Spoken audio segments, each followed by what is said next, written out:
इस वक्त सुभाष चंद्र बोस की प्रतिमा पर पुष्पांजलि अर्पित कर रहे हैं। यहाँ पर श्रद्धांजलि देने के बाद प्रधानमंत्री कोलकाता में अपना रोड शो शुरू करेंगे और आप देख सकते हैं कि काफ़ी भीड़ वहाँ पर मौजूद है। प्रधानमंत्री सभी का अभिवादन वहाँ पर स्वीकार कर रहे हैं। ये नेताजी सुभाष चंद्र बोस की प्रतिमा है जिस पर पुष्पांजलि अर्पित करने के बाद प्रधानमंत्री कोलकाता में अपना रोड शो वहाँ पर शुरू कर रहे हैं और अब ये प्रधानमंत्री का रोड शो शुरू होने वाला है। पश्चिम बंगाल के दौरे पर हैं प्रधानमंत्री नरेंद्र मोदी।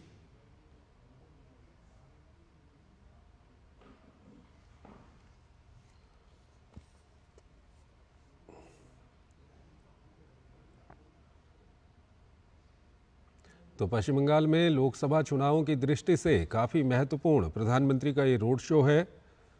सुभाष चंद्र बोस की प्रतिमा पर पुष्पांजलि अर्पित की है प्रधानमंत्री ने और यहाँ से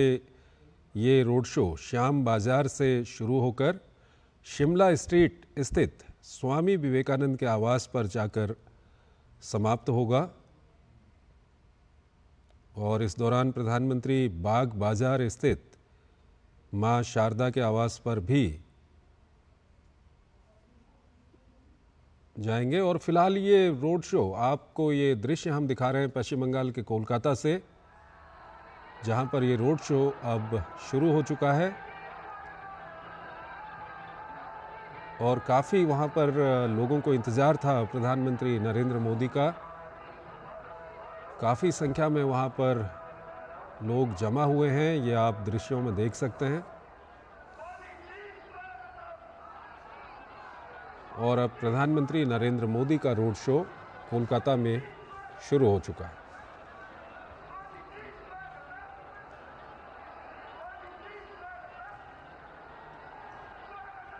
आपको बता दें कि इस रोड शो की जो थीम है वो बांग्लीर मोने मोदी रखा गया है और काफ़ी वहाँ पर लोगों को इंतज़ार था प्रधानमंत्री मोदी का। और अब प्रधानमंत्री मोदी वहाँ पर पहुँच चुके हैं और उन्होंने अपना रोड शो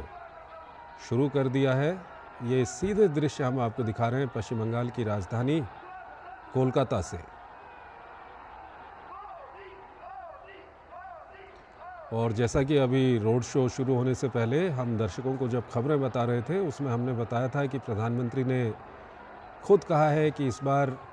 भाजपा के पक्ष में पूरे देश में सबसे अच्छा परिणाम पश्चिम बंगाल से आएगा। ये प्रधानमंत्री की ओर से खुद कहा गया और इसका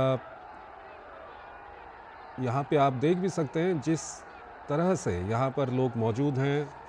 और प्रधानमंत्री लोगों का अभिवादन स्वीकार कर रहे हैं। हमारे संवाददाता प्रसन्नजीत बख्शी हमारे साथ जुड़ रहे हैं, उनसे हम बात करेंगे। प्रसन्नजीत, सबसे पहले तो आपसे ये जानना चाहेंगे कि ये रोड शो कितना लंबा है और किस तरह का इंतज़ार वहाँ पर लोगों के बीच देखा आपने प्रधानमंत्री को लेकर के? वो स्वामी विवेकानंद जी का घर है, वहाँ पे जो अभी रामकृष्ण मिशन ने नई तरीका से पूरा सजावट किया है, पूरे घर का बाहर का जो एरिया है वहाँ पे मंदिर बनाया। तो ये जो 2-2.5 किलोमीटर जिस तरह से भीड़ है उसे लगता है कि 1 घंटा तो लग ही जाएगा पूरे। ठीक है, हमारे संवाददाता प्रसन्नजीत बता रहे हैं कि करीब 2-2.5 किलोमीटर का ये रास्ता है जिस पर प्रधानमंत्री मोदी वहाँ पर रोड शो कर रहे हैं और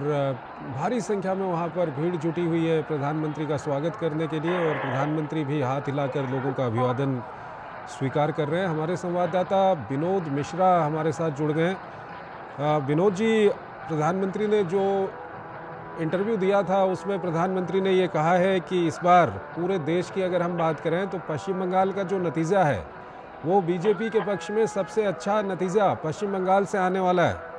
और यहाँ पर भी हम देख रहे हैं कि काफ़ी लोग वहाँ पर जमा हैं, प्रधानमंत्री भी कोलकाता में रोड शो कर रहे हैं, क्या कुछ कहेंगे? जोशी जी, आपने बिल्कुल सही कहा और अभी हमारे जो संवाददाता प्रसन्नजीत जी बता रहे थे, मैं उसी को थोड़ा सा आगे बढ़ाता हूँ कि देखिए ये इस बार का ये जो रोड शो है नॉर्थ कलकत्ता का, ये इसलिए भी इम्पोर्टेंट है कि लास्ट फेज के इलेक्शन में जो पिछली बार 2019 में बीजेपी की कोई भी एक सीट नहीं हो पाई थी, तो ये एक बीजेपी के लिए चैलेंज था कि लास्ट फेज के इलेक्शन में पश्चिम बंगाल का जो ये कोलकाता सेंट्रिक है, उन सारे सेंट्रिक एक जगह पे बीजेपी अपना एक तरह से आप कहें कि वो पूरा का पूरा अपनी ताकत लगाए हुई, और प्राइम मिनिस्टर के मोदी का अगर इधर आप रोड शो देख रहे हैं नॉर्थ कलकत्ता में, तो साउथ कलकत्ता में ममता बनर्जी भी साथ साथ उनका भी रोड शो और उनकी भी रैलियां सब चल रही है। लेकिन जब आपका सवाल है, जब पीएम ने कहा है कि कलकत्ता पश्चिम बंगाल जो है वो बेस्ट परफॉर्मर स्टेट होगा बीजेपी के लिए, तो ये बात कहते हुए उनके बात पे कितना इस बात का दम आप इस बात से समझ सकते हैं कि जो कलकत्ता में जब बीजेपी इतने दिन के संघर्ष के बाद भी कलकत्ता में अपना एक इस तरह का आधार नहीं बना पाया था, और आज के जो कलकत्ता आप देखते हैं तो उसमें आपको लगता है कि एक जन सैलाब सा कलकत्ता के इस 2-2.5 किलोमीटर में उमड़ पड़ा है।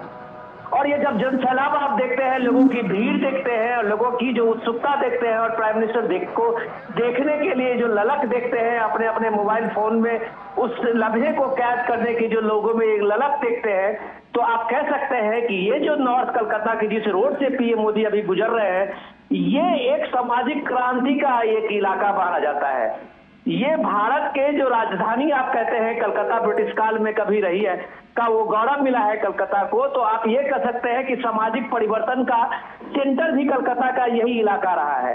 इसी इलाके में आप कह सकते हैं कि नेताजी सुभाष चंद्र बोस से लेके, और आप अगर बात करेंगे तो रामकृष्ण परमहंस की जो अभी आप शारदा माँ के मंदिर में घर पे आपने देखा पीएम मोदी का श्रद्धांजलि सुमन रखते हुए,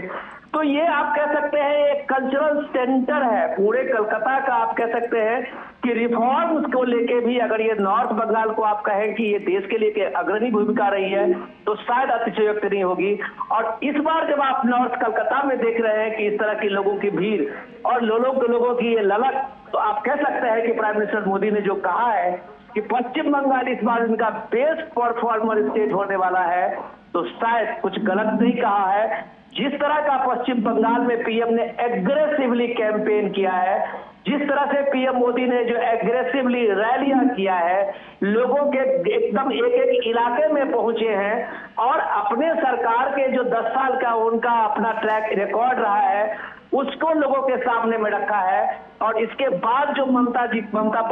टीएमसी और सीपीएम और कांग्रेस के रीजन का उन्होंने लोगों के बीच में वो तस्वीरें रखी है, जैसा कि आज भी आप अपने ही बुलेटिन में बता रहे थे कि पीएम आज भी बता रहे थे इस चीज का कि ये कोई अलग नहीं है, ये सारे एक ही है। अगर आप टीएमसी को वोट दो, कांग्रेस को वोट दो, सीपीएम को वोट दो, तो ये एक ही दुकान है, एक ही सेंटर है जहां पे ये वोट पड़ने हैं। तो वो एक तरह से ये बताने की कोशिश कर रहे हैं कलकत्ता में, खास करके पश्चिम बंगाल में, कि बीजेपी एक अलग पार्टी है जो लोकतंत्र की, जो सही मायने में लोकतंत्र है, उसकी जड़ें पश्चिम बंगाल में जो एक तरह से सीपीएम के दौर से उखड़ती गई थी, वायलेंस का दौर था, चाहे प्री पोल का इलेक्शन हो, पोस्ट पोल इलेक्शन हो, अब एक खून रक्त रंजित बंगाल हम लोग देखते रहे हैं। पंचायत के इलेक्शन में आपने देखा, एमएलए के इलेक्शन में देखा, और एमपी के इलेक्शन में अभी आपने 6 फेज के चुनाव के सब होते होते आपने देखा, हर जगह एक वायलेंस का नगारा रहता है। और इसके सामने में जो संदेश खाली का जो ये एपिसोड रहा है, वो भी पूरे दुनिया को और खास करके भारत को, देश को शर्मसार किया है। तो ये 7वें फेज के दौर में जब पीएम मोदी की ये रैली देखते हैं, ये रोड शो आप देख रहे हैं, तो इसका मैसेज 7 फेज के जो चुनाव में जो होने 1 जून को होने वाला है, कमोबेश आपको ये बात मैं एकदम बिल्कुल श्योर कह रहा हूं कि इस बार का जो ये फेज का जो चुनाव है, उसमें बीजेपी का जो कॉन्फिडेंस है, जो पीएम मोदी का कॉन्फिडेंस है, वो सचमुच ये भीड़ और लोगों की ये ललक दिखाती है। ठीक है विनोद जी, आप हमारे साथ बने रहिए। हमारे साथ हमारे संवाददाता विशाल वेरिस्टो हमारे साथ जुड़ गए हैं, वो जहां पर ये रोड शो चल रहा है वहीं पर वो मौजूद हैं। विशाल, किस तरह का उत्साह देख रहे हैं लोगों में आप? देखिए चंद्रशेखर, जब आप ग्राउंड जीरो से बात करते हैं तो आप एग्जैक्ट आपको पता होता है कि क्या सिचुएशन है। देख के सुनी सुनाई बातें करना और ग्राउंड से बोलना ये टोटली डिफरेंट हो जाता है। और ग्राउंड पे मैं जब से आया हूं मैं देख रहा हूं कि लोगों में जबरदस्त उत्साह है और बीजेपी बहुत कॉन्फिडेंट नजर आ रही है, क्योंकि लोगों से बातचीत में पता चल रहा है कि 10 साल का जो ममता बनर्जी का जो रूल रहा है उसको लेकर वो उनमें काफी नाराजगी है। और आज प्रधानमंत्री ने जिस तरह से बात की है, अभी उन्होंने बारासात में रैली की और रैली में उन्होंने ये बता दिया कि विकसित भारत में पूर्वी भारत का बहुत बड़ा योगदान है और उन्होंने कहा कि टीएमसी का जो रूल है लोग उससे उकता गए हैं। और जैसे ही उन्होंने ये बोला तो एक जबरदस्त शोर पीएम के इस बात पे रिस्पांस आया और पीएम को देखकर जिस तरह का एक्साइटमेंट मैं देख रहा हूं, क्योंकि मैं कुछ रैलियां कवर कर चुका हूं बंगाल में, कृष्णानगर, बारासात और झारग्राम, और हर जगह प्रधानमंत्री को देखने के लिए खास तौर से महिलाओं और बच्चों में खासा उत्साह है। और आज प्रधानमंत्री ने स्टेज से कुछ बच्चों के लिए कहा कि मैं देख रहा हूं कि कुछ बच्चे हाथों में तस्वीरें लेकर आए हैं जो उन्होंने खुद बनाई हैं, और उसमें से एक तस्वीर भी मैंने आगे फॉरवर्ड किया जो प्रधानमंत्री ने कहा कि भाई इनकी ये कलेक्ट कर लो। प्रधानमंत्री ने कहा आप इस पे एड्रेस लिख दीजिए, अपना फोन नंबर लिख दीजिए, मैं आपसे खुद बात करूंगा। तो जो इंस्टेंट कनेक्ट प्रधानमंत्री बनाते हैं लोगों के साथ, वो लोगों के दिलों को छू जाता है और यही आज देखने को मिला। और ये जो हुजूम देख रहे हैं आप कलकत्ता के रोड शो का, इसकी एक झलक हमने दिन में देखी थी जब प्रधानमंत्री ने बारासात की रैली ग्राउंड तक पहुंचते हुए दोनों तरफ लोग काफी बड़ी तादाद में उनको देखने के लिए मौजूद थे। तो बीजेपी का जो कॉन्फिडेंस है उसके पीछे प्रधानमंत्री की अपनी लोकप्रियता है और प्रधानमंत्री से जो अपेक्षा है बंगाल की वो जबरदस्त है और हमेशा नई ऊंचाइयों को वो छू रहा है। हमने देखा कि छठे चरण में 80% बंगाल में वो मतदान हुआ, 73% पांचवें चरण में हुआ और आखिरी चरण जो है इसमें बीजेपी ने प्रधानमंत्री के नेतृत्व में पूरी ताकत झोंक दी है। और प्रधानमंत्री ने कहा कि मुझे ताकत मिलती है आप लोगों के प्यार से और आप लोगों का जिस तरह से साइक्लोन के बावजूद आप लोग इतनी तादाद में मुझसे मिलने आए, मेरी बात सुनने आए, उससे मुझे जो एनर्जी मिलती है वो इसका पूरा बदला मैं चुकाऊंगा और बदला चुकाऊंगा बंगाल का विकास करके। चंद्रशेखर। विशाल, आप पश्चिम बंगाल में कई जगहों पर आप मौजूद रहे। आज प्रधानमंत्री ने एक साक्षात्कार के दौरान पीएम मोदी ने दावा किया है कि इस बार जो नतीजे आएंगे उसमें सबसे अच्छा नतीजा पूरे देश में पश्चिम बंगाल से आने वाला है बीजेपी के लिए। क्या कुछ देखा आपने ग्राउंड पर, क्या कुछ कहेंगे प्रधानमंत्री के इस दावे को लेकर के? चंद्रशेखर, जब चुनाव आते हैं तो हर नेता अपने हिसाब से दावे करता है, लेकिन ग्राउंड पे जब आप रिपोर्टिंग करने निकलते हैं और ऑफ कैमरा जब लोगों से बातचीत करते हैं तो आपको एक सेंस मिलता है कि किस तरह का माहौल वहां पर बन रहा है। अलग अलग तबके के लोगों से मैंने बातचीत की है और सबने इस एक अपेक्षा जताई है, एक चेंज चाहते हैं वो बंगाल के अंदर। और प्रधानमंत्री और बीजेपी इस बात को अच्छे से समझ चुके हैं। 42 सीटें बंगाल में है, 18 सीटें बीजेपी ने पिछले चुनाव में हासिल की थी जो उनका अब तक का सबसे अच्छा प्रदर्शन था। और अब बीजेपी इसको नेक्स्ट लेवल पे ले जाना चाहती है और बीजेपी चाह रही है कि बंगाल में ज्यादा से ज्यादा सीटें उसके खाते में आए। और जो कॉन्फिडेंस है प्राइम मिनिस्टर का वो इसी से रिफ्लेक्ट होता है कि लोगों को प्राइम मिनिस्टर से बहुत ज्यादा उम्मीदें हैं और लोग चाहते हैं कि बीजेपी यहाँ पर कुछ बदलाव लेकर आए। आज प्रधानमंत्री ने खुले दिल से ये बात कह दी कि मैं आपको बताना चाहता हूँ कि बंगाल जो है उसमें किसी चीज की कमी नहीं है। आजादी से पहले बंगाल पूरे देश को रोजगार देता था, लेकिन ओवर द इयर्स यहाँ से लोगों का पलायन हुआ, फैक्ट्रियां बंद हो गई, बंगाल के पास रोजगार नहीं है। और पहले लेफ्ट ने लूटा, पहले कांग्रेस ने लूटा, फिर लेफ्ट ने लूटा और अब तृणमूल कांग्रेस दोनों हाथों से लूट रही है। तो इसका भी हिसाब लिया जाएगा। और मैंने कहा था न खाऊंगा न खाने दूंगा, अब मैं आपसे कह रहा हूं कि जिन ने खाया है उससे निकलवा के जिसका खाया है उसको मैं दूंगा। और इस बात पे एक जबरदस्त रिएक्शन मिला क्राउड की तरफ से। चंद्रशेखर। ठीक है विशाल, हमारे साथ बने रहिए। हमारे साथ विनोद मिश्रा हमारे साथ जुड़े हुए हैं। विनोद जी, अगर पश्चिम बंगाल के चुनाव की हम बात करें तो अब 1 जून को 9 लोकसभा सीट हैं जिन पर मतदान होना है, लेकिन ओवरऑल पश्चिम बंगाल में जितने चरणों में अभी तक मतदान हुआ है उसमें हमने जो कुछ देखा उसके बाद अगर इन चुनावों की बात करें तो यहाँ पर तुष्टीकरण और भ्रष्टाचार दो बड़े मुद्दे यहाँ पर उभर के आ रहे हैं, जिसको लेकर लगातार बीजेपी या प्रधानमंत्री मोदी टीएमसी पर हमला कर रहे हैं। क्या कुछ कहेंगे आप? निश्चित रूप से। और चंद्रशेखर जी, जो आप देख रहे हैं कि पश्चिम बंगाल का जो चुनाव का अगर आपने शुरुआती दौर से देखा हुआ तो उस समय में ये चुनाव उसके साथ में संदेश खाली के जो महिलाओं के उत्पीड़न को लेके जो शुरू हुआ था मोमेंटम, ठीक है, और उसके बाद बनते बनते आपने देखा कि ये पूरे बंगाल में एक तरह से इसको लेके आक्रोश बना था। और उस आक्रोश के साथ में आपने देखा कि जिस तरह से बंगाल में मोमेंटम बना ममता बनर्जी के गवर्नमेंट बेटे के खिलाफ में, तो लगभग एक तरह से बैक फुट पे आती गई और हर चीज को करेक्शन करते हुए नजर आई। संदेश खाली में ममता बनर्जी लगातार कहती रही कि ये सब सारे बीजेपी का ड्रामा है, और बाद में ममता बनर्जी की पुलिस से लेके सारे वहां पे बैठ के और कैंप लगा के जब हाईकोर्ट ने फटकार लगाई तो वहां महिलाओं के उत्पीड़न की शिकायतें भी दर्ज कराते हुए दिखी।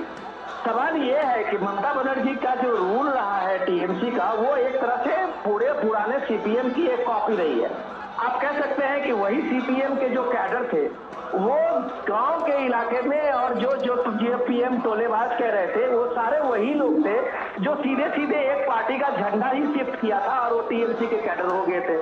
तो वो वायलेंस का जो एक कैरेक्टर रहा है, वो कैरेक्टर जो आप ये देख रहे हैं कि पश्चिम बंगाल में लोकतंत्र को अभी भी आम लोगों के बीच में रीच करने में बहुत दिक्कत हो रही है, इसलिए कि वहां आपने देखा है कि जिस तरह से एक तरह का एक वहां पे वॉलेंटियर्स जो गूंज को उन्होंने बनाया है पार्टी कार्यकर्ता के रूप में, तो आम लोगों की पहुंच जो है वो इस डेमोक्रेसी में एक फेयर इलेक्शन और फेयर करने में एडमिनिस्ट्रेशन के सामने भी उतनी बड़ी चुनौती होती है। जो करप्शन की बात है, जो पिछले 2 साल से देखें कि माननीय जो उच्च न्यायालय का जो इंटरफेरेंस के बाद जितने भी सीबीआई के और ईडी के इंक्वायरी के बाद जब आपने देखा, जो प्राइम मिनिस्टर मोदी आज भी अपने सभाओं में कह रहे थे कि नोटों का पहाड़ आपने अगर पश्चिम बंगाल में देखा होगा तो वहाँ भ्रष्ट मंत्रियों के घर से वो पैसे निकले थे। तो ये सारे चीजें वहाँ टॉक ऑफ द टाउन है, लोग इस चीज बात पर चर्चा कर रहे हैं। लेकिन सबसे कमाल की बात ये हुई इस इलेक्शन में जब कलकत्ता हाई कोर्ट ने ममता बनर्जी सरकार के ओबीसी कोटे को लेके, जब मुस्लिम में 72 जातियों का आरक्षण के नाम मुस्लिम कोटे में ओबीसी कोटे में रखा था, उसको कलकत्ता हाई कोर्ट ने एक्सपोज किया। ये पश्चिम बंगाल में अभी 2-3 फेज के चुनाव में एक बड़ा मुद्दा बना है। बड़ा मुद्दा इसलिए भी है कि लगातार ममता बनर्जी से लेकर टीएमसी, सीपीएम और कांग्रेस का जो वहां कैंपेनिंग था, वो पूरे देश का जो कैंपेनिंग है इंडिया गठबंधन का, उसी के आधार पर था कि संविधान खतरे में था, है लोकतंत्र बचाना है, हमें आरक्षण खत्म हो जाएगा। लेकिन ये चीजें उनके अपने आप एक्सपोज होती गई, और जब प्राइम मिनिस्टर मोदी कहते हैं कि ये इनका इम्पीचमेंट जो है वो कैसे एक्सपोज हुआ है, और जब कलकत्ता हाई कोर्ट ने कहा कि आप धर्म के आधार पे जब पूरे मुस्लिम कम्युनिटी के 72 कास्ट को आप शामिल किया है, तो जाहिर सी बात है कि ये एक गैर संवैधानिक है और इसका ऑब्जेक्टिव सिर्फ वोट बैंक है। तो कलकत्ता हाई कोर्ट के इस मोहर के बाद जब ममता बनर्जी बैकफुट पे आई है, तब से वो कहने लगी है कि हम हाई कोर्ट का ये आदेश नहीं मानेंगे, हम आरक्षण जारी रखेंगे, हम मुस्लिम कम्युनिटी का आरक्षण दे के रहेंगे। तो ये एक पॉइंट था। दूसरा सबसे बड़ा जो उनका सीएए पे रहा है, पश्चिम बंगाल में बीजेपी ने दमखम से सीएए को अपना स्टैंड बताया, और सीएए कानून को लागू करने के साथ साथ जब आपने देखा कि पिछले हफ्ते में 200 से ज्यादा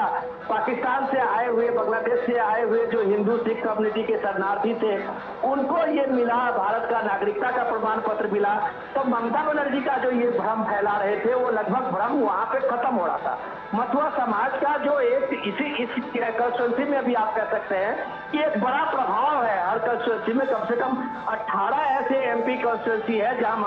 मथुरा समाज का बहुत बड़ा प्रभाव है। और ममता बनर्जी ज्यादा के उसको कहती थी उन समाज को कि अगर आपने सीएए का फॉर्म भरा तो आपकी जो है वो नागरिकता तो ज्यादा मिलेगी नहीं मिलेगी, लेकिन आप जो है वो शक के दायरे में आ जाएंगे, आपके पास में ये कानून नहीं होगा, आप यहाँ पे जमीन नहीं ले पाएंगे। लेकिन जब एग्रेसिवली कैंपेन में पीएम मोदी ने, अमित शाह ने ये बताना शुरू किया कि सीएए को कोई हटा नहीं सकता, इस कानून को कोई बदल नहीं सकता, ये पूरे उन सारे शरणार्थियों के लिए है जिसने आज विभाजन का दंश झेला है, जो भारत में शरण लेने के अलावा उनके पास कोई चारा नहीं रहा था, वो ऐसे हिंदू, सिख, ईसाई, जैन ऐसे कम्युनिटी के लिए ये भारत शरण देने की बात कही है, उनको नागरिकता देने की बात कही है। तो सबसे जब भारत सरकार का ये स्टैंड क्लियर हुआ है, तो वहां भी समाज में ये इम्पैक्ट पड़ा है। तो ऐसे कई ऐसे मुद्दे हैं जिन मुद्दों को लेकर जो ममता बनर्जी शुरू से उठाती रही थी, वो मुद्दों पर ममता बनर्जी खुद गिरती हुई नजर आ रही थी। चंद्रशेखर, बिल्कुल विनोद जी, आप हमारे साथ बने रहिए। विशाल बैरिस्टो हमारे साथ बने हुए हैं, उन्होंने पिछले जो चरणों में पश्चिम बंगाल में चुनाव हुए हैं वो ग्राउंड पर मौजूद थे, उन्होंने वहाँ पर चुनाव भी कवर किए हैं। विशाल, तुष्टीकरण और भ्रष्टाचार दो ऐसे मुद्दे हैं जो लगातार बीजेपी और प्रधानमंत्री नरेंद्र मोदी, ममता बनर्जी और उनकी सरकार पर आरोप लगाते रहे हैं। हाल ही में ओबीसी वाला मामला भी सामने आया। ये जो दोनों मामले हैं, तुष्टीकरण और भ्रष्टाचार, कितना कुछ वहाँ पर, खासकर अगर हम भ्रष्टाचार की बात करें, पिछले दिनों हमने संदेश खाली भी देखा, इसका असर वहाँ के जनमानस पर कितना है? चंद्रशेखर, आज आपने बात की संदेश खाली की जो एक महिला है जो शिकार हुई उस उत्पीड़न की और उसको बीजेपी ने कैंडिडेट बनाया, और रेखा पात्रो जो कैंडिडेट है बीजेपी की, उनके लिए प्रधानमंत्री ने कहा कि आज मैं इनके भाषण को सुन के बहुत अभिभूत हुआ हूं, और टीएमसी के पास कोई ऐसा लीडर नहीं है जो इस तरह का भाषण दे सके। और ये हमने बीजेपी ने इनको कैंडिडेट बना के ये बता दिया है कि नारी की अस्मिता को हम कितनी प्राथमिकता देते हैं। इसके अलावा आपने बात की भ्रष्टाचार की, तो अगर आप बंगाल के अलावा ओडिशा और बिहार को भी अगर आप इसमें मिला लें, क्योंकि ये जो पॉपुलेशन है बिहार और उड़िया, ये तीनों स्टेट्स में माइग्रेट करते हैं, और 40 सीटें आपके बिहार की, 21 आपकी उड़ीसा की और 42 आपके बंगाल की। तो बीजेपी ने यहाँ पर फोकस रखा करप्शन और अपीजमेंट, और करप्शन और अपीजमेंट को लेकर बीजेपी बुलडोज कर रही है, और वो पूरी तरह से आश्वस्त है कि वो अपने पिछले बार के रिकॉर्ड को वो तोड़ देंगे। और जिस तरह से प्रधानमंत्री लगातार इस इलाके में फोकस कर रहे हैं, खासतौर से बंगाल में, और 2 दिन का दौरा है प्रधानमंत्री का, आज से शुरू हुआ, सुबह से लेकर शाम तक प्रधानमंत्री पूरी एनर्जी के साथ लोगों के बीच में जाते हैं। कल भी उनकी रैलियां हैं, यहाँ पर जनसभाएं हैं, और काकद्वीप पे जहां मैं खुद मौजूद रहूंगा, वहां पर प्रधानमंत्री फिर से एक बार लोगों से मुखातिब होंगे। बार बार वो एक ही बात को उठा रहे हैं कि आप जो लोग हैं बंगाल के,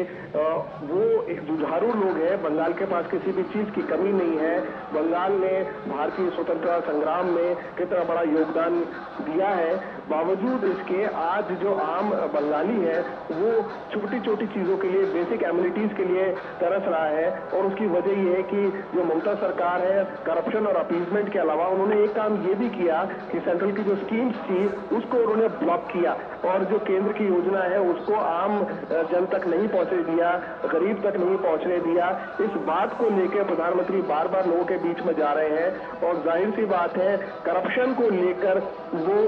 बहुत ज्यादा हमलावर है, और उन्होंने कहा कि एक एक चीज का मैं हिसाब लूंगा, और आपसे जो छीना गया है वो आपको मैं दूंगा। मैं बंगाल में कुछ वक्त से हूँ, और बंगाल में बार बार प्रधानमंत्री ये कह रहे हैं कि जो मुस्लिम आरक्षण का जो मुद्दा है, खासतौर से जो ओबीसी को लेकर, जिसमें बंगाल भी शामिल है, और उन्होंने ये अपीजमेंट के तहत किया है, लेकिन कॉन्स्टिट्यूशन अलाउ नहीं करता कि आप रिलीजन के बेस के ऊपर आप जो है रिजर्वेशन दो। इसके अलावा प्रधानमंत्री ये भी कह रहे हैं कि देखिए, ये जो टीएमसी है, कांग्रेस है, इंडिया अलायंस है, या फिर टीएमसी है, ये कभी बोलते हैं कि हम अलग अलग है, कभी हम कहते हैं कि नहीं हम बाहर से सपोर्ट करेंगे। ममता बनर्जी ने कहा कि मैं 1 तारीख की मीटिंग में नहीं आ सकती क्योंकि इलेक्शंस है, और दूसरा साइक्लोन का भी इफेक्ट है। प्रधानमंत्री ने साफ कहा कि हमारी सरकार यहाँ पर नहीं है अभी, बावजूद इसके हमारी सेंट्रल एजेंसीज ने पूरी तरह से मेहनत की है, और हमने साइक्लोन को अच्छे से कंट्रोल किया। उसके डिजास्टर मैनेजमेंट की भी उन्होंने तारीफ की, आज एनडीआरएफ की भी प्रधानमंत्री ने तारीफ की, और उन्होंने कहा कि केंद्र हर संभव सहायता कर रहा है। तो प्रधानमंत्री बार बार ये बताना चाहते हैं बंगाल के लोगों को, खास तौर से बंगाल की महिलाओं को, कि बीजेपी को अगर आप चुनते हैं तो बीजेपी आपकी सुरक्षा की गारंटी लेता है, बीजेपी आपकी बेसिक एमिनिटीज की गारंटी लेता है, आपके खाने से लेकर आपके किचन और आपके घर। उन्होंने ये भी कहा कि मोदी सिर्फ 4 दीवारी और छप्पर नहीं देता, मोदी जो आपको देता है वो आपको एक घर देता है, एक किचन देता है, एक वॉशरूम देता है, ताकि आप इज्जत के साथ अपनी जिंदगी को जी सके। और यही बंगाल के लिए बहुत जरूरी है। और बंगाल के अंदर जो इंडस्ट्रियलाइजेशन नहीं हुआ, बार बार वो हवाला देते हैं किस तरह से टाटा को यहाँ से मूव करना पड़ा नंदीग्राम से, और किस तरह से नेफ्ट रूल के अंदर फैक्ट्रीज बंद हो गई, बड़ी बड़ी इंडस्ट्रीज बंद हो गई, ताले लग गए। तो अनएम्प्लॉयमेंट का इशू जो बंगाल में बढ़ा, बावजूद इसके कि उसके पास सारी चीजें हैं, उनको रोजगार की तलाश में दूसरे स्टेट्स में जाना पड़ा। तो वो ये कह रहे हैं कि हम ये चाहते हैं कि जो बंगाल डिजर्व करता है हम बंगाल को वो दें, और ये तभी संभव है कि आप अपना वोट इधर उधर डाल के वेस्ट ना करें। अगर आप सीपीएम में भी वोट डालते हैं तो भी वो इंडिया अलायंस के थ्रू टीएमसी के पास जाएगा, लेकिन अगर आप बीजेपी को वोट डालते हैं तो उससे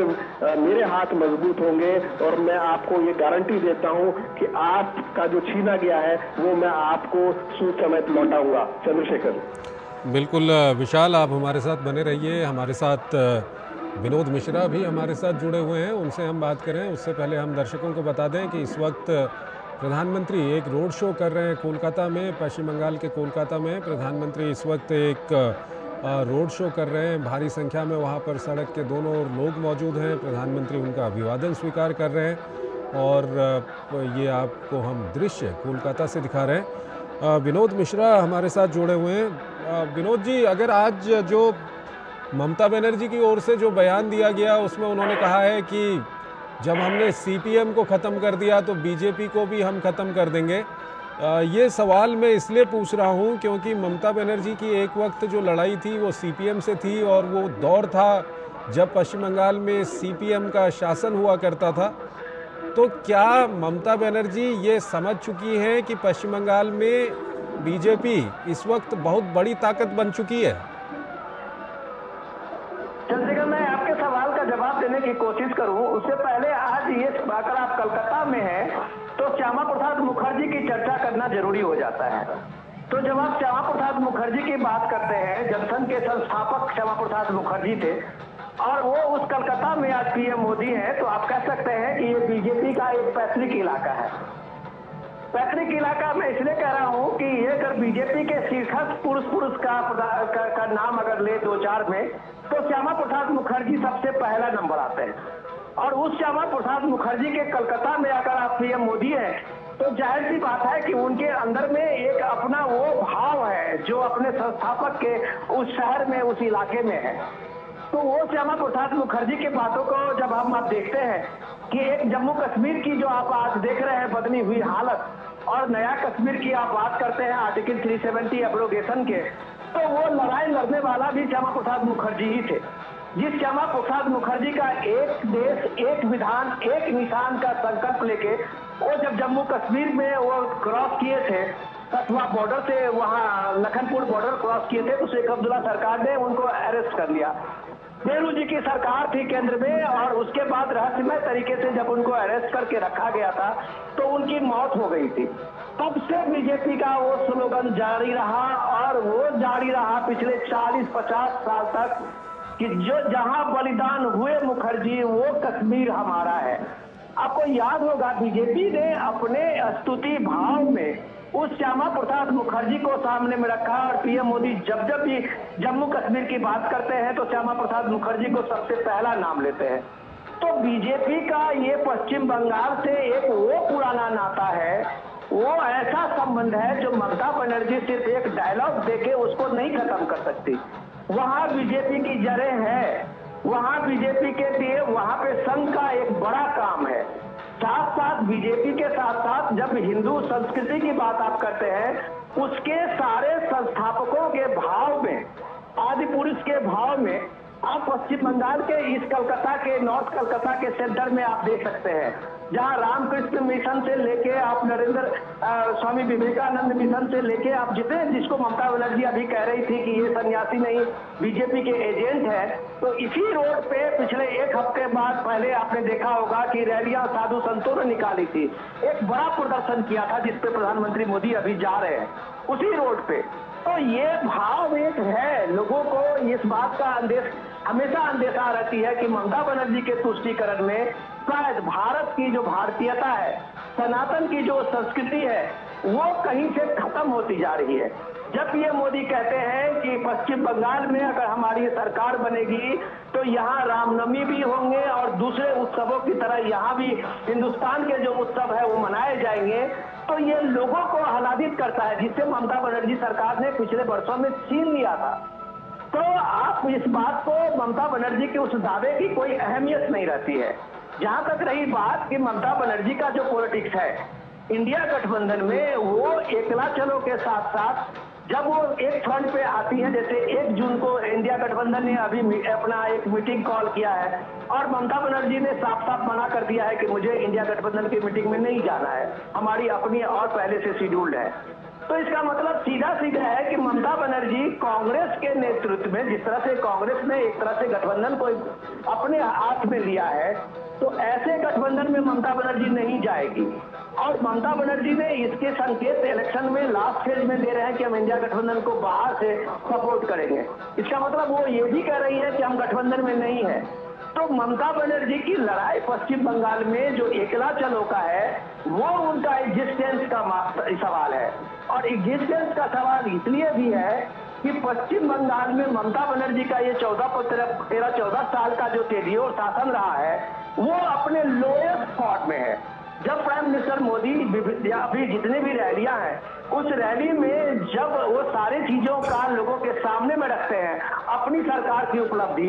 और ममता बनर्जी सरकार की उपलब्धि, जब पीएम कहते हैं कि हम जो भारत का जो विकसित भारत की बात करते हैं, वो पश्चिम बंगाल के बिना विकसित भारत का संकल्प कैसे पूरा होता है। आज का जो भारत है, वो भारत आप एक ग्लोबल प्लेटफॉर्म पे एक विकसित भारत के रूप में भारत की एक पहचान बनी है। और उसमें जब ये ग्लोबल हब भारत बना है, टूरिज्म को लेके, टेक्सटाइल को लेके, डिजिटल को लेके, नए नए इन्वेंशन को लेके, उसमें बंगाल कहाँ रह गया है। तो जो बंगाल इंडस्ट्री के रूप में आप कह सकते हैं पूर्वी भारत का या पूरे नॉर्थ इंडिया का एक सेंटर होता था, वो ममता बनर्जी के सरकार में 1 रुपये का कोई इन्वेस्टमेंट नहीं आया, कोई एक इंडस्ट्री नहीं लगी। तो ये बात लोगों को, इस भीड़ में, लोगों की इस ललक में प्राइम मिनिस्टर मोदी से वो उम्मीदें जगती है। वो उम्मीदें जगती है जब प्राइम मिनिस्टर मोदी विकसित भारत की बात करते हैं, तो पश्चिम बंगाल में खास करके शहरी इलाकों में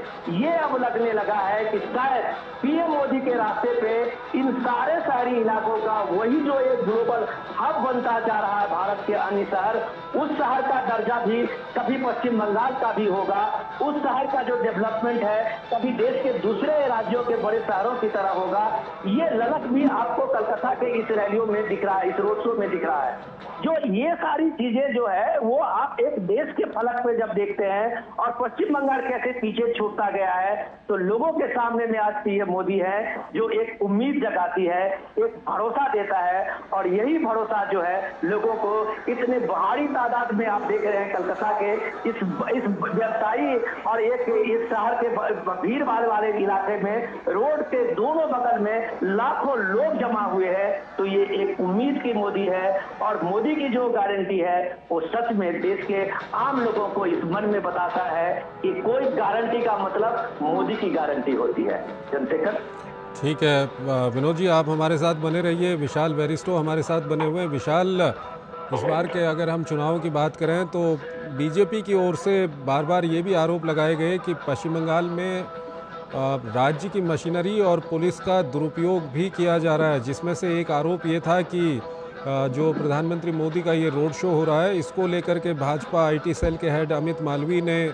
आज सवेरे 2 वीडियो भी डाले थे और उनका आरोप ये था कि आधी रात के बाद ममता बनर्जी के निर्देश के तहत कोलकाता पुलिस प्रधानमंत्री के रोड शो के मार्ग के विभिन्न बिंदुओं पर बनाए गए स्टेज को हटा रही है। उनके पास सारी मांगे हैं वो अस्वीकार नहीं करेंगे, लेकिन अनुमति भी नहीं देंगे। क्या कुछ कहेंगे इसको लेकर के, जो पश्चिम बंगाल सरकार की मशीनरी का दुरुपयोग को लेकर के सिर्फ चुनाव के वक्त नहीं बल्कि चुनाव से पहले भी जब वहाँ पर ईडी की छापेमारी या इस तरह की बातें आती हैं, सीबीआई की छापेमारी की बात आती है, ये कितना बड़ा मुद्दा बन रहा है इस बार? देखिए चंद्रशेखर, जब हम पिछड़े राज्यों की बात करते हैं तो बिहार और बंगाल का नाम जरूर आता है। और मैं दोनों जगह मैंने चुनाव कवर किया और मैंने दोनों जगह देखा कि वाकई में अगर हम विकसित भारत की बात करते हैं तो ये दो स्टेट ऐसे हैं जो काफी पीछे छूट गए हैं और खासतौर से ग्रामीण इलाकों में बहुत ज्यादा गरीबी और पिछड़ापन देखने को मिला। आपने बात की सरकारी मशीनरी के दुरुपयोग की, तो मैं आपको ये बता दूं कि ये बात जरूर है और खुद हमारे सहयोगियों ने इस बात को महसूस किया। आज प्रधानमंत्री की रैली थी और उससे पहले पुलिस कमिश्नर कोलकाता ने एक आदेश निकाला कि ये ऐसा लगता है, हमारे पास ऐसी खबर है कि यहाँ पर हिंसक प्रदर्शन हो सकते हैं, जिसको देखते हुए कलकत्ता में 28 मई से लेकर 60 दिनों के लिए धारा 144 लागू कर दी गई है। और इसका पूरा जो गेम प्लान था वो समझ में आ रहा था कि प्रधानमंत्री के कैसे जो प्रोग्राम है उसको कैसे डिस्टर्ब किया जाए। और डीडी न्यूज जो कि प्रधानमंत्री के सारे प्रोग्राम्स को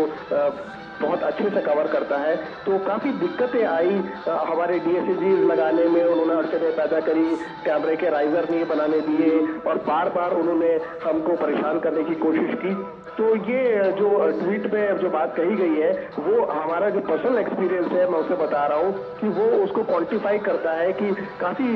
जो है पुलिस का जो जिस तरह से इंस्ट्रक्शन है उनके पास उनके सुपर बॉसेस से, तो उसके तहत जो है ये एक जरूर कोशिश की जाती है। लेकिन उस कोशिश के पीछे चंद्रशेखर हमको ये बात समझना होगा, ठीक है ये बंगाल श्यामा प्रसाद मुखर्जी की जन्मस्थली है, लेकिन इतना जरूर है कि ये टीएमसी के लिए अस्तित्व की लड़ाई है। और चूंकि ममता बनर्जी का एक लंबा राज है, एंटी इनकम्बेंसी काफी डेवलप हो चुकी है, संदेश खाली के नाम पे पूरा उनका एक धब्बा लगा उनकी सरकार के ऊपर कि ये महिलाओं की अस्मिता की सुरक्षा नहीं कर सकती सरकार, जो माँ माटी मानुष का नारा देती है, जो एक ब्रिज का नाम भी माँ के नाम पे रखती है। और ऐसे में अगर माँ सुरक्षित नहीं है तो फिर महिला मुख्यमंत्री होने का क्या मतलब है। तो ये एक अस्तित्व की लड़ाई है टीएमसी के लिए। और अब जबकि प्रधानमंत्री का रोड शो चल रहा है, ऐसे में ममता बनर्जी भी पूरे कलकत्ता में जगह जगह रैलियां कर रही हैं और काफी जगह हमें ट्रैफिक कंजेशन भी देखने को मिल रहा है, डाइवर्जन भी देखने को मिल रहा है। और वो सिर्फ इसलिए किया जा रहा है ताकि चेक एंड मेट किया जाए। प्रधानमंत्री के हर मूव को चेकमेट करने की कोशिश कर रही है ममता बनर्जी और उनके पार्टी फंक्शनरी, और इसमें उनके साथ स्टेट गवर्नमेंट का पूरा मशीनरी भी जुड़ा हुआ है। लेकिन जब हम बात करते हैं बंगाल के चुनाव की, तो मैं इतना जरूर बता दूं चंद्रशेखर की मैंने बात की थी, एक महिला कैंडिडेट है जून मालिया, उनसे मैंने बात की तो उन्होंने कहा कि देखिए चुनाव के अंदर हिंसा होती है, लेकिन अगर टीएमसी के लोगों को मिदनापुर से वो कैंडिडेट थी, मैंने उनसे पूछा कि क्यों बार बार बंगाल का नाम हिंसा से जुड़ता है खासतौर से चुनाव के अंदर, तो उन्होंने कहा कि हाँ ये ऐसा नहीं होना चाहिए, लेकिन अगर हमारे को प्रोवोक करेंगे बीजेपी वाले तो हम रिस्पॉन्ड करेंगे और हम अपने लड़कों को रोक नहीं पाएंगे। तो उन्होंने साफ तौर पर माना कि टीएमसी के जो काडर है वो हिंसक हो जाता है, वो अग्रेशन के साथ आगे बढ़ता है। और मैंने खुद इस बात का मैंने एक्सपीरियंस किया जब मिथुन दा, जिन्हें यहाँ पर मिथुन दा कहते हैं, मिथुन चक्रवर्ती का रोड शो था अग्नि मित्रा पॉल के समर्थन में, जब वो मिर्जापुर में रोड शो कर रहे थे तो अचानक टीएमसी के काडर की तरफ से पानी की बोतलें फेंकी गई और एक बड़ी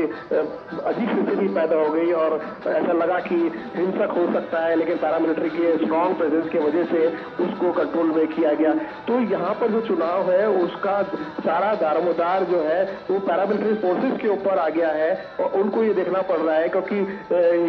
स्टेट पुलिस जो है वो कई जगह ये देखा गया है कि वो अपना रोल अच्छे से नहीं निभा रही है और वायलेंस को कंट्रोल करने भी वो इनकेपेबल रही है और फेल भी हुई है। तो ऐसे में छठा चरण आपने देखा, पांचवा चरण आपने देखा, छठा चरण आपने देखा, छठे चरण में एक आदमी की मौत हुई और जगह जगह आगजनी हुई। और झारग्राम के तो जो कैंडिडेट है डॉक्टर टूडू, उनके सिक्योरिटी पर्सन को, उनके पीएस को, उनको चोट भी आई। तो ये अब 7वें चरण में जो बिल्कुल क्लाइमैक्स है, ऐसे में जो टेम्पर्स है वो बहुत हाई है। और ये अगर सेफ और फ्री एंड प्रिपेयर की तो मैं बात ही नहीं कर रहा हूं, मैं बात कर रहा हूं अगर सेफ भी अगर चुनाव आयोजित हो जाते हैं तो ये एक बहुत बड़ी कामयाबी होगी सेंट्रल पैरामिलिट्री फोर्सेस की और चुनाव आयोग की, क्योंकि डर इस बात का है कि अब 7वें चरण जो आखिरी बचा है, जिसमें कलकत्ता में चुनाव होना है, कहीं हिंसा और ना बढ़ जाए। चंद्रशेखर। हाँ बिल्कुल विशाल, विनोद जी हमारे साथ बने हुए। विनोद जी, बंगाल की राजनीति का हिंसा का इतिहास रहा हुआ है, कभी वहाँ सीपीएम के कार्यकर्ताओं और तृणमूल के कार्यकर्ताओं में झड़प देखी जाती थी, काफ़ी हिंसा देखी जाती थी। इस बार सबसे अच्छी बात यह है कि 6 फेज़ हो चुके हैं और कोई बड़ा ऐसा मामला आया नहीं। हालांकि 6ठे फेज़ का जब चुनाव हो रहा था उस वक्त बीजेपी के एक उम्मीदवार को तृणमूल के कार्यकर्ताओं ने पत्थरबाजी की थी, उसकी गाड़ियां तोड़ दी थी, उसका जो सिक्योरिटी गार्ड था उसके सर में भी चोट आई थी। हिंसा और बंगाल की राजनीति और हिंसा को लेकर के क्या कुछ कहेंगे? विनोद जी, मेरी आवाज आ रही है? आज का जो थीम है, आज का नॉर्थ कलकत्ता का जो ये आप देख रहे हैं रोड शो पीएम मोदी का, तो बड़ा ही सुंदर सा नाम है बंगाली मोने मोदी। बंगाल के मन में मोदी जो है वो इस थीम से आज का ये रोड शो का आप जब नजारा देखते हैं और जब मैं देखता हूँ रोड शो के दोनों के साथ में चलते हुए लोगों का हुजूम और उसके साथ में जो वहाँ लोकल आर्टिस्ट सब का जो आप देख रहे हैं कि जिस तरह से उस कारवा को आगे बढ़ाते हुए लोकल लोग वहाँ पे चल रहे हैं अपने नृत्य और अपने आर्ट का प्रदर्शन करते हुए, तो आप कह सकते हैं कि बंगाल के मन में मोदी जो है वो एक यहाँ के सीन में एक आपको एक अलग सा तस्वीर बनाते हुए दिखता है। इस दृश्य को जब आप देखते हैं तो पश्चिम बंगाल का जो इतिहास रहा है रक्त रंजित बंगाल का, तो उसमें आपको लगता है कि बंगाल जो है उन सब चीजों से एक आगे बढ़ना चाह रहा है। आगे मैं इसलिए बढ़ना चाहने की बात आपको कह रहा हूँ कि उस समय में जब पश्चिम बंगाल में यह आरोप ममता बनर्जी पे हमेशा लगता रहता है कि टीएमसी का ये जो पश्चिम बंगाल के पुलिस फोर्स है वो एक तरह से उसके कार्यकर्ता बन जाते हैं इलेक्शन के प्रोसेस से लेके और इलेक्शन के पोलिंग तक पे। लेकिन इस बार जब इलेक्शन कमीशन की वहाँ इस कॉन्फिडेंस देने के लिए पैरामिलिट्री फोर्सेस की जो वहाँ व्यवस्था है और उसके साथ साथ में वहाँ पे इतने सैकड़ों वहाँ ऑब्जर्वर लगाए गए हैं, तो जाहिर सी बात है वो कंट्रोल तो कम से कम इलेक्शन कमीशन का है। उसमें आप नहीं कह सकते हैं कि फ्री एंड फेयर इलेक्शन कराने में कोई शको शुबा की बात होगी। हाँ, एक चरित्र रहा है वहाँ इस तरह का जो दंगे और फसाद का चरित्र रहा है, उससे आप इनकार नहीं कर सकते हैं कि प्री पोल और पोस्ट पोल में इस तरह की संभावनाएं बनती है। लेकिन सबसे बड़ी कमाल की बात यह है कि जब पीएम मोदी आज भी कह रहे थे कि पश्चिम बंगाल में जो उनके कार्यकर्ता है वो जिस भाव से एक उठ खड़े हुए हैं इस सरकार को खपकर के तृणमूल सरकार के अगेंस्ट में, तब आप इस तरह की चीजें नहीं चलता है, ये विरोध ज्यादा दिन नहीं चलता है जब जनमानस उठ खड़ा होता है। जैसे आपने संदेश खाली में देखा, जब सारी महिलाएं एक गांव की उठ खड़ी हुई तो ममता बनर्जी के सारे पुलिस एडमिनिस्ट्रेशन और प्रशासन की बातें धरी की धरी रह गई थी। तो जब लोग खड़ा होता है, जब आप इस भीड़ को देखते हैं छतों पे, आप जब देख रहे हैं कि सड़कों पे निकले हुए लोग रोड शो में प्राइम मिनिस्टर मोदी का अभिवादन करते हुए, तो बंगाल के मन में मोदी का जो ये थीम है, तो आप ये महिलाओं को चीयरिंग करते हुए जब आप देखते हैं तब आप कह सकते हैं कि ये एक बड़ा परिवर्तन पश्चिम बंगाल में दिख रहा है, जिसका एक संकेत प्राइम मिनिस्टर मोदी के इस नॉर्थ कलकत्ता के इस रोड शो में आप देखते हैं। तो ये साधारण सी बात नहीं है। ममता बनर्जी एक हम्बल बैकग्राउंड से आने वाली महिला है, कोई दो मत नहीं है इसमें। माँ माटी मानुष की राजनीति करते हुए पश्चिम बंगाल में उन्होंने अपनी अच्छी जगह बनाई थी। खास करके आप अभी भी कह सकते हैं कि शहरी इलाकों में बीजेपी की पैठ नहीं हो पाई थी। पिछले 2-3 इलेक्शन में गांव में बीजेपी की पैठ बहुत जबरदस्त है। ग्रामीण इलाकों में बीजेपी ने पिछली बार भी 18 सीटें जीती थी। अगर वोट परसेंटेज में आप 2019 का ले तो टीएमसी का 43% था, तो बीजेपी ने वहां 41% वोट सिक्योर किया था। तो सिर्फ 2% बीजेपी अभी पीछे रही है 2019 में। इस बार का नजारा इतना बदला हुआ है जब आप कह सकते हैं कि अगर ये शहरी मतदाता जिस रोड शो के से आप गुजर रहे हैं और पश्चिम बंगाल में ये लास्ट फेज होने वाला चुनाव है, उस चुनाव में शहरी मतदाताओं का एक बहुत जबरदस्त प्रभाव पड़ता है। तो इसका नतीजा आप कह सकते हैं कि बीजेपी का स्ट्राइक रेट 2019 के मुकाबले में 2024 में बहुत जबरदस्त स्ट्राइक रेट होने वाला है। इसलिए पीएम मोदी कहते हैं कि हमारे सबसे ज्यादा अगर बीजेपी कहीं से बेस्ट परफॉर्मेंस स्टेट कोई होगा तो पश्चिम बंगाल होगा। वो कॉन्फिडेंस आपको इस रोड शो से में भी दिखता है। अगर पश्चिम बंगाल के शहरों में, खासकर के कलकत्ता राजधानी में, लोगों का ये हुजूम आप देखते हैं, लोगों की इस हुजूम की उत्सुकता देखते हैं, लोगों की एक ललक देखते हैं, बंगाली मोदी के लिए ये आप एक जोश देखते हैं, तो ये आप कह सकते हैं कि बंगाल के मन में मोदी है। और इस मोदी होने के जो वजह है वो सिर्फ एक नेतृत्व के साथ साथ में पश्चिम बंगाल में जो अव्यवस्था के पिछले इतने बरस रहे हैं और लोगों ने जिस तरह से देखा है, चाहे वो टीचर्स की नौकरी के मामले में हो, जब आपने देखा है कलकत्ता हाईकोर्ट ने 25,000 टीचर्स की नौकरी को एक तरह से सस्पेंड कर दिया था, उसको टर्मिनेट कर दिया था। इसी तरह के आपने सरकारी योजनाओं में देखा कि पश्चिम बंगाल, वहाँ कलकत्ता हाईकोर्ट ने लगभग सारे जो फ्लैगशिप स्कीम थे उसमें उन्होंने एक तरह से सीबीआई इंक्वायरी लगा दी है। तो ये लोगों ने वहां देखा है, करप्शन का हालत देखा है, पूरा बंगाल का जो डेवलपमेंट है एक तरह से सीज पड़ा हुआ है। और जब ये सीज पड़ा हुआ है तो लोगों की एक उम्मीद अगर इस दौर में दिख रहा है तो प्राइम मिनिस्टर मोदी से दिख रहा है। तो इसलिए ये कहा जाता है कि बंगाली मोने मोदी, बंगाल के मन में अगर मोदी है तो इसकी झलक आप पीएम के इस रोड शो में, कोलकाता के इस रोड शो में देख सकते हैं, लोगों के इस उत्सुकता में देख सकते हैं, लोगों की इस ललक में देख सकते हैं कि फूल बरसाते हुए लोगों का जो आप देख रहे हैं और प्राइम मिनिस्टर मोदी का ये कारवां चलते हुए देख रहे हैं। तो आप कह सकते हैं कि जब शहरी इलाकों में बंगाल के मन में मोदी है तो जाहिर सी बात है ग्रामीण इलाकों में तो मोदी का और बीजेपी का बेस तो पहले से बना हुआ है। और ये बेस जब बीजेपी का बनता है तो 2024 आप सच में अगर आप माने तो बंगाल, पश्चिम बंगाल एक बड़ा गेम चेंजर होने वाला है। इसकी झलक भी प्राइम मिनिस्टर मोदी के आज के कलकत्ता रोड शो में हम पाते हैं। चंद्रशेखर जी। विनोद जी, ये कितना बड़ा मुद्दा बनेगा जो 77 मुसलमान जातियों को ओबीसी घोषित करना गैर कानूनी और असंवैधानिक करार दिया कलकत्ता हाईकोर्ट ने, और उसके बाद इसको लेकर के जो राजनीति शुरू हुई, एक तरफ बीजेपी ने टीएमसी पर हमला किया तो टीएमसी ने न्याय व्यवस्था पर भी सवाल खड़े कर दिए, उन्होंने कई जजों पर भी सवाल खड़े कर दिए। उसको लेकर के आज प्रधानमंत्री ने भी हमला किया, उन्होंने कहा कि न्यायपालिका का गला घोंटा गया है बंगाल सरकार के द्वारा।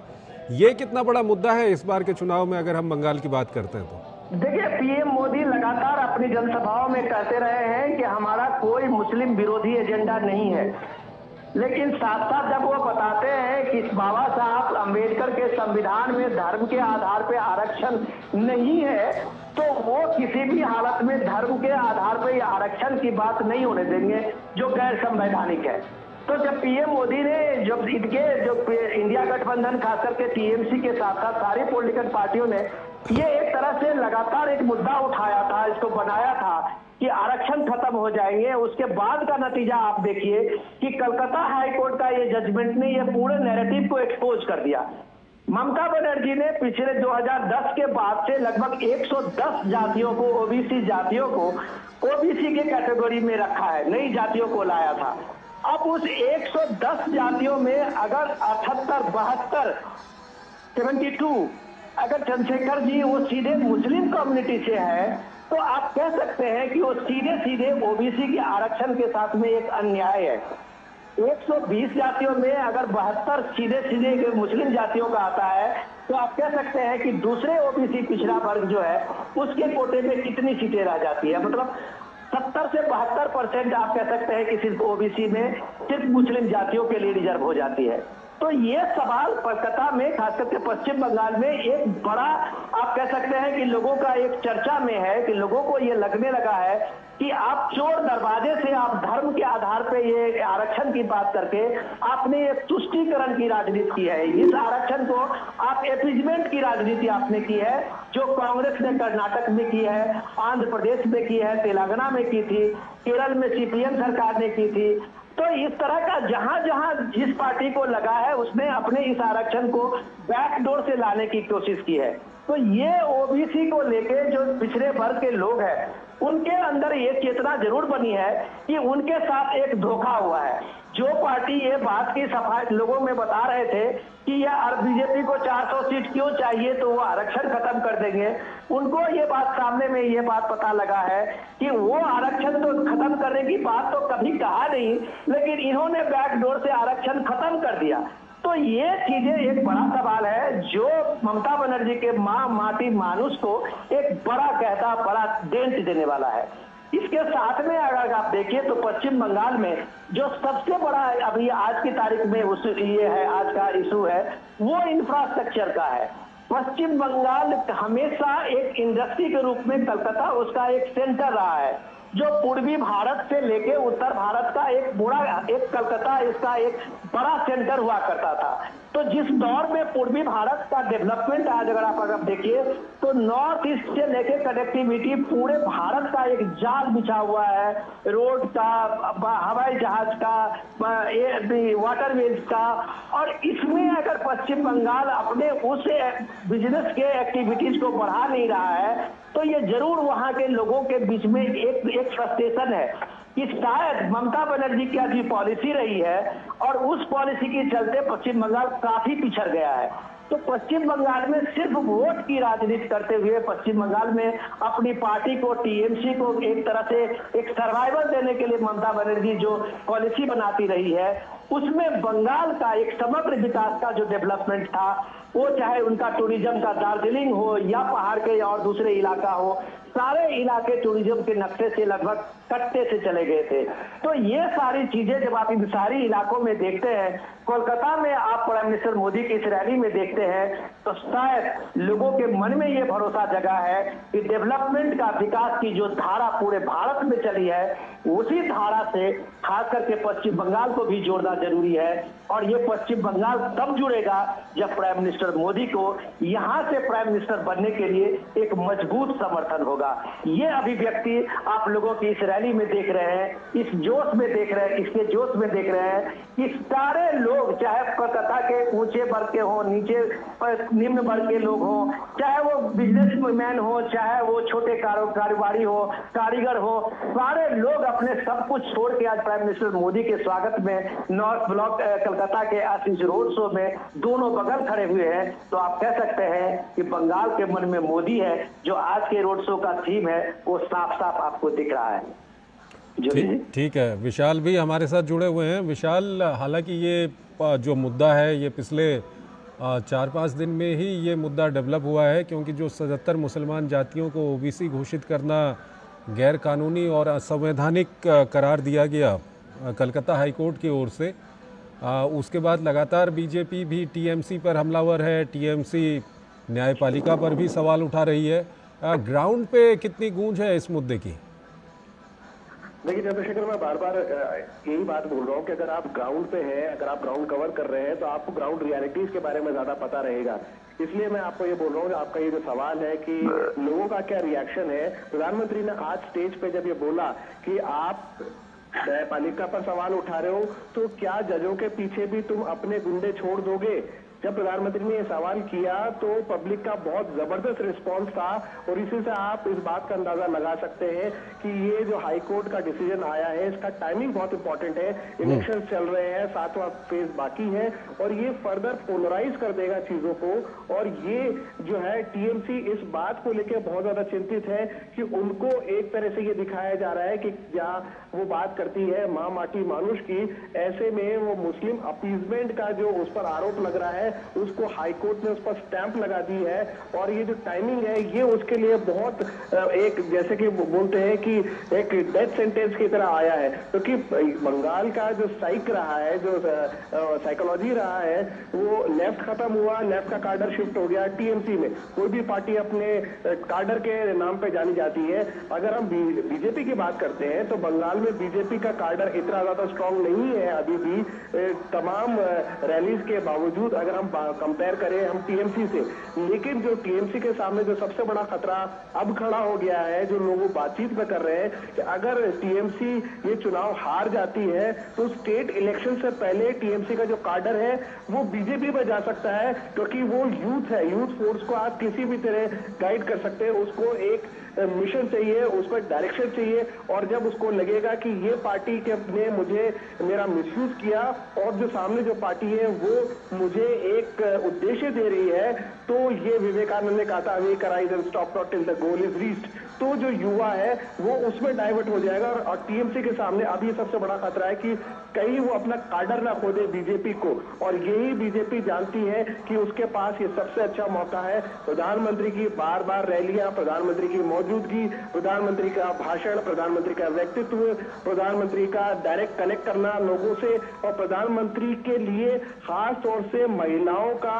और बच्चों का जो अपार प्यार है वो टीएमसी के लिए खतरे की घंटी बना हुआ है। और इसीलिए ममता बनर्जी भी पूरी कोशिश कर रही है कि बार बार वो मां माटी मानुष का नारा देकर वो लोगों को अपने पास बुलाने की कोशिश करे, अपने काडर को समेटने की कोशिश करे। लेकिन जिस तरह से उनका जो ये एक एंटी इनकम्बेंसी डेवलप हो गया है बंगाल के अंदर, वो उनके लिए एक बहुत बड़ा चैलेंज है कि उसको वो कैसे कंट्रोल करें। और जब प्रधानमंत्री बार बार यहाँ पर आके लोगों से मुखातिब होते हैं, रैली करते हैं, आज की जो रैली है ये बहुत बड़ा ग्रैंड शो है और बीजेपी के लिए एक ये वाटरशेड होगा इस इलेक्शन के अंदर, क्योंकि ये जो रोड शो है वो बीजेपी की जड़ों को और ज्यादा मजबूत कर देगा, खास तौर से शहरी इलाकों में। और अगर हम बात करते हैं कोलकाता की, कोलकाता में आसपास के गांव के लोग, दूसरे स्टेट के लोग भी यहाँ पर रहते हैं, पीढ़ियों से रह रहे हैं, जो अब यहाँ के वोटर बन चुके हैं, चाहे वो बिहार झारखंड के भी हो,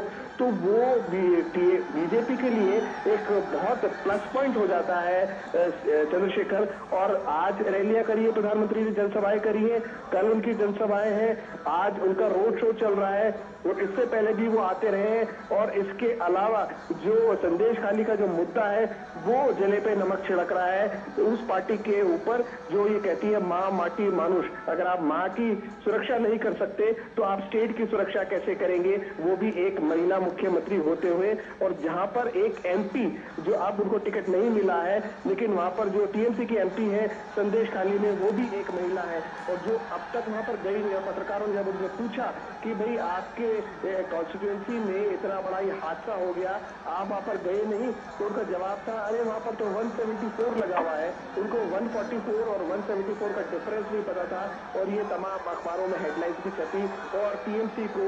बहुत शर्मसार होना पड़ा अपने एमपी की वजह से। और इसलिए मैं आपसे कह रहा हूं कि ये जो काडर शिफ्ट का जो एक सिलसिला है खासतौर से बंगाल में, वो एक बड़ा चैलेंज है खासतौर से टीएमसी के लिए। अगर उनकी पॉपुलैरिटी घटती है, टीएमसी की बीजेपी की बढ़ती है, तो काडर का जो शिफ्ट होगा वो उसकी कमर तोड़ देगा। चंद्रशेखर, विशाल, आपसे ये भी जानना चाहेंगे क्योंकि आप जगह जगह पे घूम रहे हैं, बंगाल की हम बात करें तो जो मुख्य तौर पे मुकाबला है वो बीजेपी और टीएमसी के बीच में दिखाई दे रहा है, लेकिन बंगाल में सीपीएम भी काफ़ी वहाँ पर सक्रिय रही है और कांग्रेस का भी कुछ जगहों पे अच्छा खासा वहाँ पर वोट बैंक है। इन दो पार्टियों के क्या हालात हैं इस वक्त? देखिए चंद्रशेखर, आपने बड़ा अच्छा सवाल किया। और जब हम यहाँ पर ट्रैवल कर रहे हैं, गांव देहात में जाते हैं, तो मुझे दो झंडे प्रोमिनेंटली दिखाई देते हैं, एक टीएमसी का और एक बीजेपी का। जब हम बात करते हैं सीपीएम का, तो यदा कदा सीपीएम का भी झंडा दिखता है, कांग्रेस का झंडा बहुत कम दिखाई देता है या ना के बराबर। तो जो इंडिया ब्लॉक जो है, जिसे आप इंडी गठबंधन भी कहते हैं, वो जब कंबाइंड फोर्स होकर लड़ रहा है, देखिए वोट बैंक तो आपका एक ही है और वो है माइनॉरिटीज का। अब माइनॉरिटी का वोट बैंक कितनों में डिवाइड होगा, टीएमसी में डिवाइड होगा या अब जो कंबाइंड फोर्स बनकर आ गया है कांग्रेस और लेफ्ट के बीच में, लेकिन डिवीजन तो तय है। ऐसे में अगर आप पोलराइज हो जाता है पूरा ये इलेक्शन और संदेश खाली के नाम पे या फिर ये जो हाई कोर्ट का डिसीजन आया है उसके नाम पे, तो उसका सीधा सीधा फायदा जो है वो बीजेपी को मिलता नजर आ रहा है। और खासतौर से जो अर्बन वोटर है, जो यूथ वोटर है और जो महिला वोटर है, वो अब बीजेपी की तरफ शिफ्ट होने लगा है। यहाँ तक कि जब हम बात करते हैं बीजेपी की, तो जो गरीब आदमी है, जो डेली वेजर है, वो भी बीजेपी की तरफ बड़ी उम्मीद भरी निगाहों से देख रहा है। हमने देखा कि एक बंगाल में लंबा इतिहास रहा लेफ्ट रूल का, और तब ये कहा जाता था कि लेफ्ट ने बेशक इंडस्ट्रियलाइजेशन नहीं किया हो, इकोनॉमी को नहीं बढ़ाया हो, लेकिन उन्होंने सरकारी नौकरियों को उन्होंने प्रमोट किया। लेकिन जब हम ये बात कर रहे हैं, जो रिजर्वेशन की बात है, जो लड़ाई हो रही है रिजर्वेशन को लेकर, तो रिजर्वेशन किस लिए चाहिए, आरक्षण किस लिए चाहिए? सरकारी नौकरी में चाहिए। सरकारी नौकरी के अंदर अगर आप उन दूसरे जातियों को लेकर आ जाते हैं तो ऑलरेडी जो एग्जिस्टिंग जो लोग हैं उनमें आपस में क्लैश पैदा होता है। ये बिल्कुल उसी तरह से अगर हम आप कंपेयर करें कि राजस्थान के अंदर जो गुर्जर एजुकेशन हुआ वो इसलिए हुआ कि जब जाटों को ओबीसी में शामिल किया गया तो गुर्जर साइडलाइन हो गया, और तब उन्होंने डिमांड की कि हमको भी एसटी स्टेटस दिया जाए। तो ये जो आरक्षण का जो रिजर्वेशन का जो पाए है, पाए चार्ट अलग अलग हिस्सों में जो बटा हुआ है, उनमें अगर गड़बड़ी होती है तो फिर जो लोग हैं जो मेजॉरिटी में है वो अपने आप को असुरक्षित महसूस करते हैं, और हाईकोर्ट जब ये कहता है कि आपने ये गलत किया है तो ये बात और भी ज्यादा पुख्ता हो जाती है। और ऐसे में अगर आप ये कहें कि न्यायपालिका ने टाइमिंग को देखकर ये फैसला दिया या वो जो है पॉलिटिकली मोटिवेटेड है, तो ये एक अपने आप में बड़ा सवाल खड़ा करता है कि आपको अपने ही हाईकोर्ट पे भरोसा नहीं है तो ये क्या है। क्योंकि हाईकोर्ट ने ऐसा एक डिसीजन भी लिया, जो यहाँ पर जो फॉर्मर जस्टिस थे, बीजेपी कैंडिडेट है, उन्होंने कुछ टिप्पणियां की थी तो हाईकोर्ट ने उनको भी चेक किया था। तो ऐसा नहीं कह सकते कि हाईकोर्ट पार्शियलिटी के साथ अपना वो वर्डिक्ट दे रहा है, क्योंकि हम ये मानते हैं कि हमारा जो कानून व्यवस्था है उस पर हमें भरोसा होना चाहिए। चंद्रशेखर। ठीक है, विशाल हमारे साथ बने रहिए। विनोद जी हमारे साथ जुड़े हुए हैं। विनोद जी, ममता बनर्जी या टीएमसी की हम बात करें तो वो सीधे तौर पे इंडिया गठबंधन का हिस्सा है नहीं। एक बयान उनकी ओर से ये ज़रूर आया था कि वो बाहर से समर्थन दे सकते हैं। ऐसे में हर आदमी चाहता है कि उसके देश में एक स्थायी सरकार हो, ऐसी सरकार हो जो देश का भला करे, उसका भला करे। इसका कितना फ़ायदा बीजेपी को मिलने वाला है पश्चिम बंगाल में? देखिए, अगर हम चंद्रशेखर जी अगर इसको देखें, आपके सवाल का जवाब दे, तो ये सबसे इम्पोर्टेंट ये है कि बंगाल में चाहे वो टीएमसी हो, चाहे लेफ्ट हो, चाहे कांग्रेस पार्टी हो, सारे पार्टियों का, इन सारे पार्टियों का जो वोट का आधार है वो 30-32% मेजोरिटी का वोट जो है वो सब पार्टी की नजर उस वोट बैंक पे होती है। अब सीधे सवाल यह है कि सीपीएम की लड़ाई यही थी कि ममता बनर्जी ने पूरे थोक भाव से पूरे के पूरे उस 32% जो मुस्लिम कम्युनिटी जिसको आप बोलते हैं मेजोरिटी में, उसको एक झटके में वो झटक ली थी अपने अलग अलग राजनीति में, अपने अलग अलग एपीजमेंट से। कांग्रेस की हालत में आप ये देखिए कि राहुल गांधी का अभी जो न्याय यात्रा की निकली थी पश्चिम बंगाल के कई मुर्शिदाबाद से लेके, जो उनका एक पुराना ट्रेडिशनल इलाका रहा है, ममता बनर्जी सरकार ने वहां पे कांग्रेस की भारत जोड़ो न्याय यात्रा के परमिशन भी नहीं दी थी। अधीर रंजन चौधरी उसके लिए धरने पे बैठे हुए थे। तो ये कौन सा इंडिया गठबंधन है कि दूसरे गठबंधन के नेता, दूसरे पार्टी के नेता उसी गठबंधन से अगर वहां न्याय यात्रा निकालने चाहते हैं तो उसको ममता बनर्जी सरकार ने परमिशन नहीं दी थी, आपको शायद याद होगा। तो इम्पोर्टेंट चीज है कि ममता बनर्जी वहां मुस्लिम वोट को लेकर जिस तरह से मुखर है, और उस देखिए आप प्राइम मिनिस्टर मोदी के हाथ में इस कमल को लेके देखिए कि अभी किसी वहां के जो भीड़ में आए हुए किसी दर्शक ने एक तरह से ये सौगात के रूप में देखिए दे दी है। तो ये बंगाल के मन में मोदी जो आप है वो आप देखिए कि कमल को लेके लोगों में उत्सुकता क्या है, और जिस बात की उत्सुकता के हम कह रहे थे कि उस भीड़ को आप देखिए, और उसके बाद हर के हाथ में उस मोबाइल फोन को देखिए जो प्राइम मिनिस्टर मोदी के इस कमल का जो गुच्छ लिए हुए वो लोगों के बीच में है, तो किस तरह से एक एक लम्हे को कैद करने के लिए तैयार है। ये इस बात को किसी पार्टी ने कभी एक तरजीह नहीं दी, चाहे वो टीएमसी हो, चाहे कांग्रेस हो, चाहे वो सीपीएम हो। उनको ये लगा कि बंगाल में अपना राज स्थापित करना है, बंगाल में एमपी इलेक्शन जीतना है, तो सिर्फ मुस्लिम वोट बैंक जो है उसी को पहला दुरुस्त करना है। क्योंकि उनको लग रहा था कि ये जो बंगाल के इंटेलेक्चुअल हैं और दूसरी कम्युनिटी जो कम्युनिटी हिंदू सनातन वाले कम्युनिटी है, उनमें इतना डिवीजन है कि उसके पीछे वो कभी रहे ही नहीं। तो ये एक तरह से आपने देखा होगा कि इसमें ये बड़ी कामयाबी है कि प्राइम मिनिस्टर मोदी ने बीजेपी के इस अभियान को खास करके वहां पश्चिम बंगाल में लोगों के बीच में फैलाया और एक तरह से यूनाइट किया है। अब जो ये यूनाइटेड जो आप देखते हैं, ये पीएम मोदी का सबसे बड़ा वोट बैंक है।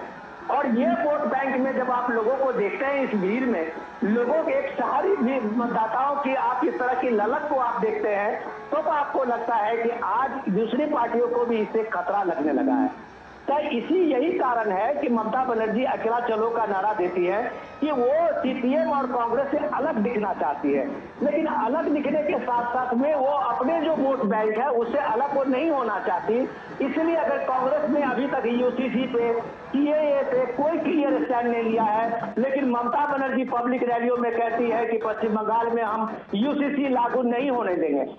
तो पश्चिम बंगाल में क्या ममता बनर्जी चाहती है कि वहां ट्रिपल तलाक का जो ये नियम है वो लागू रहे, बहुविवाह प्रथा जो है वहां ये लागू रहे। वो किसी भी हालत में वहां मौलवियों को नाराज नहीं करना चाहती है, लेकिन इस स्टैंड को लेके सीपीएम और बाकी जो दूसरा कांग्रेस है उनका स्टैंड बहुत क्लियर नहीं है। तो ममता बनर्जी का जो स्टैंड है वो अभी भी सीधे सीधे वो अपने एपीजमेंट को वोट बैंक को लेके है, और यही कारण है कि उनका जो